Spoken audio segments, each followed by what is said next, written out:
Hello writers, in this video I'm going to show you a little bit more about how to access all of the feedback and assessment information on your essays when I give them back to you.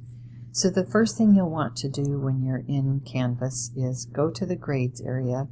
I will say there are a number of different ways to get to the grading feedback, to the assessment feedback. So what I'm showing you is just one way to do it. If you have another way you like to get to assignment areas to look at feedback, of course, do what works for you. But I'm going to go to the grades area,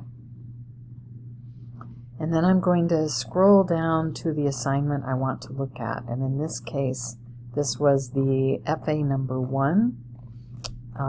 Let's see if I can find this, which was in week 4. So the revised FA number 1. And you'll see, you might remember from a video earlier this quarter that you can look at the rubric and you can look at the overall comment here. The problem with looking at information and feedback on this page is you don't see the assignment itself, and you don't see DocViewer and all of the margin comments in your paper, which is probably the most important and the most helpful part of the feedback you get from me. So what you want to do is click into the assignment itself. So you hover over the title name, click on that, and that will take you to the assignment submission area. And you'll see here that we've got the document that you uploaded. We've got this view feedback link. We have the overall comment, and then we have the rubric that gives you a look at each of the criteria and how you did in demonstrating the criteria. So let's look at the rubric first. I'm going to click on Show Rubric, and you'll see for each item it shows whether you've demonstrated that criteria or you have not demonstrated it. And sometimes, very often, you will also, for many of the criteria, you will see a comment that I have left for you explaining something about the assessment, either things you've done really well or things that you might need to keep striving to improve. So you want to scroll through the rubric and look for the comments and feedback in the rubric itself.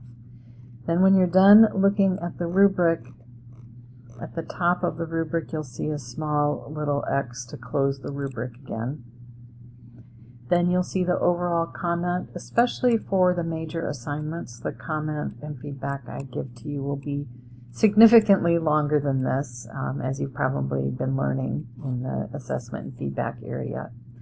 But then the really important thing to look at is this View Feedback link.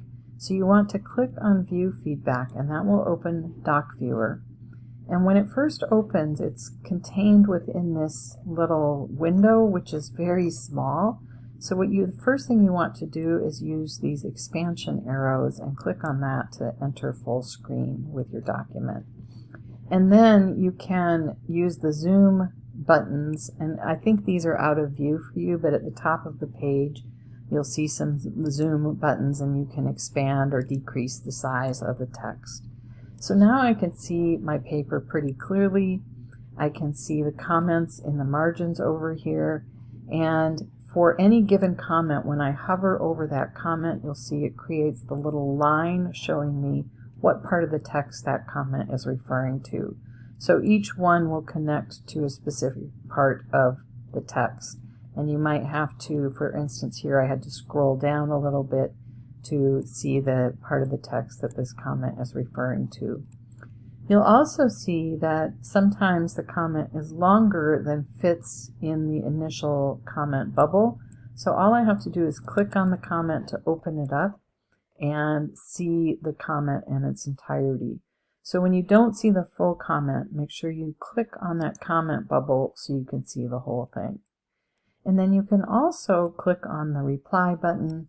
Use that to leave a reply back to me if you have a question or want to explain something. And then once you're done leaving your reply, you just have to click out of it again. So that should help you really understand how to make the most of my feedback. For anyone in class shooting for an A or a B in the class, remember that you must revise at least 1 or 2 essays, and using my feedback is going to be super helpful in helping you do those revisions. So make sure you get into DocViewer, make sure you expand the page and read through that feedback. My other piece of advice when you are looking at the feedback in the margin comments is to have your own notebook or way of capturing notes. And as you read through the feedback, make notes for yourself about the kinds of things that you think you might want to revise based on the feedback. Making that list is really going to help you make that leap from just reading the feedback to being able to make good use of it in your revision process. All right, I hope that's helpful, everyone. Thanks.